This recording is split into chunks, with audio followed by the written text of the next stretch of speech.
Hello and welcome to the Created Podcast and this new episode, which will be all about the Matrix, how to escape it and build a life of freedom, success, fulfillment, and far away from the norms, far away from, the system, the standard living, let's say.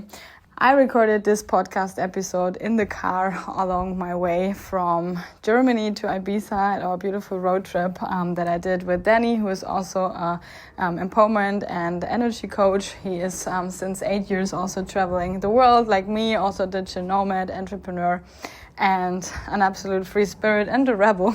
So yeah, we decided to share our thoughts, our conversation that we had in the car with you guys. It's very personal, and yeah, I hope you guys like it, to get inspired, break free from the system, create your own dream life based on freedom and self-determination, abundance, fulfillment, and everything that's exciting you. And I can't wait for your feedback on this episode because, like I said, it's a really special one to me, and I hope you guys like it. So, Dani, what in your eyes is exactly the Matrix? What's the Matrix? For me, I would say it's a set of ideas and programs that have been passed on for thousands of years from society, from government, from businesses, conglomerates, that essentially force or silently manipulate the people to believing and living their life with fear-based vibration, where they need external resources and external things to be successful. So more money, more happiness, more fancier things. I think the Matrix is like a set of programs and paradigms that keeps people locked in and depending on other things for them to flourish and for ultimately them to be successful. Can just agree, and it goes along with food, it goes along with how people work and live, what they consume, like pretty much everything. When I realized that, oh my god, like my mind blew away and everything in my life changed through that. And sometimes I wish I never went down that rabbit hole to realize what's actually going on. Yeah, I know. Because after you've gone there, there's no way back. Yeah, when you take the red pill, you can't take the blue pill anymore. No. Yeah, it's crazy. It's so sneaky how just these ideas are born into your childhood, and like how your parents, depending on who your parents are, pass all those micro set of behaviors, of conditions, and like thoughts that ultimately you take with you to school, you take with you to university, you get a job, and they're so minutely and finely ingrained into your brain because you see other people doing it, the exact same thing. Like your friends are all doing it, your cousins, your aunts, whoever in your family, and so you're like, okay, I'm going to do exactly that, and you don't realize how much of the thoughts that you have are dictated and programmed by all of the society outside of you. I think it goes until that point where you not even can differentiate anymore what is your dreams or what are your goals or what is your thinking, because you don't even know if that's really from your heart, or if it's something that you just think you need or want to have because of what other people tell you what you should have, want, or whatever. For example, building up a dream life with a villa or a house, whatever, getting 3 children, having a car in front of your door, having a pretty much like good paid job, let's say, everything normal, everything perfect. Yeah. But maybe it's not your way. No. Yeah. Yeah. I don't need it. It's definitely not your way, and it's not mine. That we already know. I'm living out of a suitcase at the moment. That's all I got right now. Yeah. Stuff's in storage. I mean, you've got a few things, but nothing crazy either. The basics, My life fits in like one big and one small suitcase in the back, and then maybe 2-3 boxes. That's it. And I love it. Living a minimalistic lifestyle and like being free, being not dependent on where you are, and having the chance to choose every day where you go, what you want to do, with who you're gonna spend your time with, everything. It's freedom. Yeah, it's beautiful. I love it. Yeah, I love it too. I think it's the way to go. It's the way to go. Everyone deserves that piece of freedom too, not just the athletes or the elites or the smart people. Like, we all were born to create our magic, to live. Like, that's another thing that really pisses me off, is the fact that we grew up not realizing how powerful we are. We're conditioned to follow the rules, be the average person, like mix in with everybody else.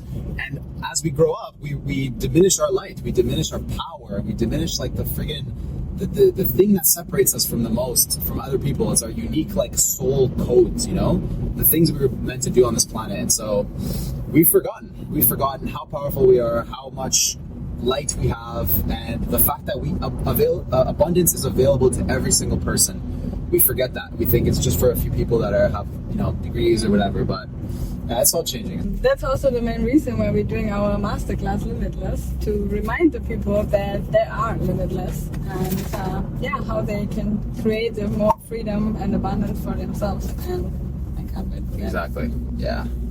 So when it comes to like food, for example, or things you buy in a shop, how did you find out that most of these things are not really good for you, and also like designed to keep you in your box or smaller, or let's say speak about big pharma, let's speak about all the medicine that's out there to keep you even more stuck and more ill than actually it will help you. Mm-hmm. So when I realized these things, then oh my god, like I got scared because I needed to change so much. Yeah. Now I'm mostly like nature based on everything I do, food, groceries, whatever. How was it for you? I mean, you don't realize how much garbage is in your food until you actually stop and research all the ingredients that is in the list, right? And just becoming more aware of like the fact that everything we eat is energy, and you look at like 90% of what's at the supermarkets is all packaged things. It's things in a box. It's things that have been, you know, are not alive. And so when you realize like, wow, I'm eating a lot of things that are just, you know, processed and haven't been grown from the soil. They don't contain the energy that, you know, the sun brought into the food, and it's been harvested through the rain and the seasons. Like, you're just eating another processed thing, which ultimately, you know, we know that there's so many things in this world that cause, you know, sickness and disease. And for me, it was like all about, okay, what do I need to cut out? A lot of processed, a lot of boxed things that can be stored for a long time, probably not good for you. Going to fresh, you know, going to local markets and supporting the local farmers, you know, supporting the people that are actually out there and working with the land and talking to the soil, and probably, you know, it's their livelihood. And I find that so beautiful to eat like the food that is really, you know, natural and so much better for you. Yeah, I love to cook. It's new. I never loved it, but now I do love it. And connecting with the food, and here, especially here in Ibiza, but also in Tulum, for example, or Mexico in general, you have such a good quality of food. It's so like really nourishing, and the taste is so different. If I compare it to Canada, America, or Germany, like the mango tastes like nothing, and also like you just feel it. It's not real. And I love to connect to my food more since I know all these things, and I wish more people would be more focused on that too. I know. And treat their body like their temple, and because you cannot be successful in your business, you cannot be successful in your relationship, you cannot be, like healthy in your body if you keep on like eating bullshit, fueling your body with like, let's say, I don't want to talk about it anymore, but you know what I mean? Like all the crap that pharma's gonna give you to make you feel better. Yeah, a lot of these, a lot of this, the food that we eat is just like a band-aid to the actual problem, and we need to go to the roots of it to cure ourselves, right? And so we need to detox. We need to also understand that food has an energetic imprint, and what we're eating has a consciousness. And if you're eating bland things that have been processed, there's not a lot of soul, there's not a lot of heart to what you're eating. But if you're eating, you know, foods that have been grown from the universe, which is the most beautiful source of light, well, you're eating light essentially, right? And that can help you with your sickness, that can help you cure ailments. I realized that when I was so sick last year, I had a problem with my thyroid, with hormones, and with a lot of bullshit, and I needed to change my diets through that, and I did, and everything is perfect right now, way better than ever before. My blood is perfect, everything is perfect just by me changing what I eat and being more conscious about when I eat, with who I eat, where I eat, what I eat. But it's not just about food, it's also about movement, like dancing, yoga, meditation, breathwork. All these things help you to like become a better version of yourself with a more higher frequency of your energetic field, and then you are definitely limitless of everything you want to create after. So no, it's inspiring stuff. So many entrepreneurs are so fucked. Like they're hustling 24/7, 9 to 5, grinding and grinding and grinding, or even longer, and they don't even know anymore why they do it.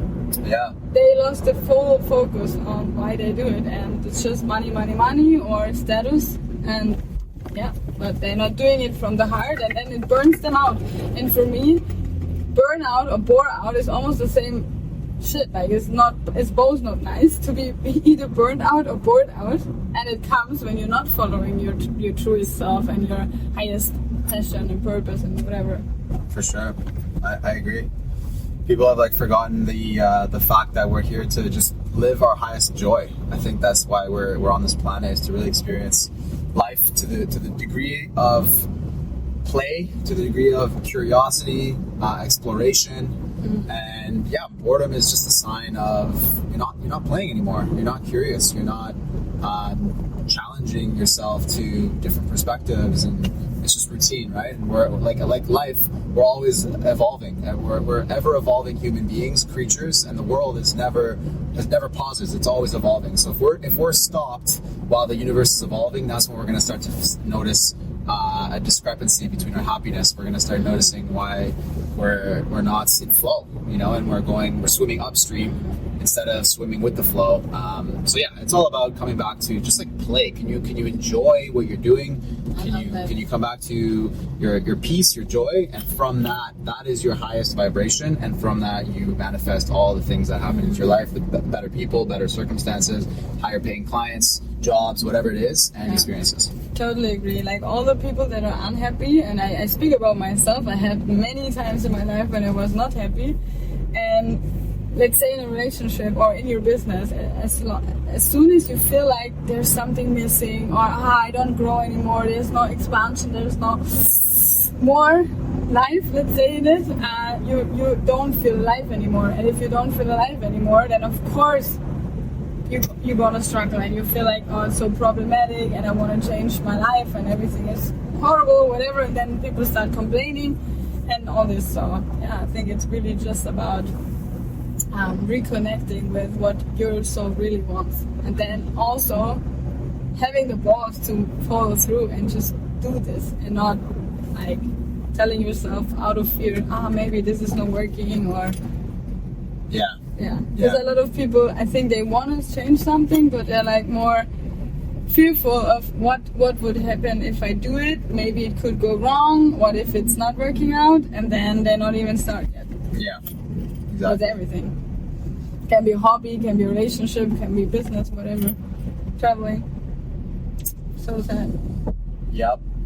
Which goes back to the original matrix that is basically develops off of fear, right? And people stop because they have fear. Oh, I'm not making money, or I'm not good enough. Well, that's a fear-based derivative of their actions, and so they stop. So that's how the matrix kind of ties in into everything. It's like you can try to break out and start following your passions and purpose, but 9 times out of 10, you're gonna swing and miss until you get better and get the reps. And you gotta just stick through it. It's all about consistency over the game changer. Over skill sets. And if you can stick long enough with some task over anybody else, you will be more successful than they will. That's so true. That's, by the way, the German mindset, actually, just hustling through. Let's go and make mistakes. And if you don't if you have done the thousands of mistakes one time, you will realize how it's be done better, and then you just do that. Yeah. And I love that about this. That's what I love the most about being a creator or an entrepreneur. Like this feeling of, doesn't matter if I fail, I do it as long as I don't fail anymore, and then I know what's up, and then I gonna change whatever I want to change. Powerful. Yeah. Fall down 8 times. No, fall down 7 times that I've 8. No. There you go. There you go. That's why we really want to encourage you guys to find the balls, the huevos in Spanish, and do whatever is necessary to create the life you really want to live. And for me, it helped me a lot to surround myself with the right people that have the same mindset, mentors, coaches, but also a lot of colleagues from us in Tulum and Ibiza. There are many of them. Toronto probably too. Yep. And learn from them. Maybe from us if you guys feel like. So and our next masterclass coming on soon. Can't wait for that. Yeah. Anything else to add? I think it's just all about, do people really want to break free? Do you actually really want it? A lot of people are talking, I want to change my life. I get a lot of messages, oh my god, it must be so nice. Okay, yeah, it is very nice. And it also took a lot of fucking courage. I'm sorry for my swearing. It took a lot of risks, a lot of ups and downs, a lot of failures, a lot of lost money, a lot of everything, tears, scrapes, whatever it takes. So, do you really want it? Do you really want to break free? Do you really want that badly enough to make the change, to actually invest into go the extra mile. To go the extra mile, to compromise on what you're used to doing now and give yourself a new opportunity. Is that what you're really wanting? Because a lot of people talk and they want something different, but they're not willing to change their habits that will get them there. That's true. And everything comes with a sacrifice, guys. So if you want something, you have to be willing to sacrifice effort, love, dedication, whatever it is to make it come to fruition. And that your dreams are not just your dreams, that they will become reality. And for that, boss, it's the thing. That's it. I love it. So how long are you doing that for already? 10 years now? 8 years? 22, 23, 9 years. 9 years. Maybe give the people a little bit of background information, because we haven't done it yet. So probably people would like to know, what exactly are you doing and how was your journey in a nutshell, just spoken about. Yeah, for sure. Well, my journey began just after university when I started traveling. I took a big leap. That's what it was. I finished university. I was bartending, and I took a leap to go to Australia for a year. I said goodbye to my parents, my family, my girlfriend at the time, and I just said I'm going to go and work and meet new people. And that's what I did. I ended up going to Asia. I fell in love with ecstatic dance. At the time, I was DJing, so I learned how to DJ and help people move in different functions. And through that, I ended up, going into yoga and meditation a lot deeper. And that opened my whole world to that possibility of, wow, this could actually be a path for me. And I love connecting, and I love really getting to know myself more through stillness and through dance and through music. So I brought that back to Toronto very quickly after my travels. People loved it. It was way before all the big people doing the breath work. And then I started doing one-on-one sessions with people, with music, breath work, dance, and they loved it so much. They were like, "Yo, do you do mentoring, coaching at all?" And I hadn't even thought about it before. And so I started, really practicing and learning all the techniques and tools and frameworks and mindsets that I needed to have first. I invested in some coaches, and then I thought, you know what? I think I'm ready because I've had so many life experiences, traveling. And I just wanted to give back. Ultimately, that was my purpose. So, and so then I went to coaching, one-on-one, and started with everybody. And then I focused on men specifically because I think there's a huge gap between where men are at with their emotions versus women, and I want to empower men to feel deeper so they can become bigger, energetic vessels for the life they want to have. So here we are today. We're at men's retreats, online coaching, DJing events, just whatever fuels my heart and pride. I love doing that, and if I can connect with people and make them feel a little bit better, then that's a bonus all day long. That's so beautiful, and I love the synergies that we both have on our path. You started 2017 too, or 18? What was it? 2016. 17, yeah. For me, my first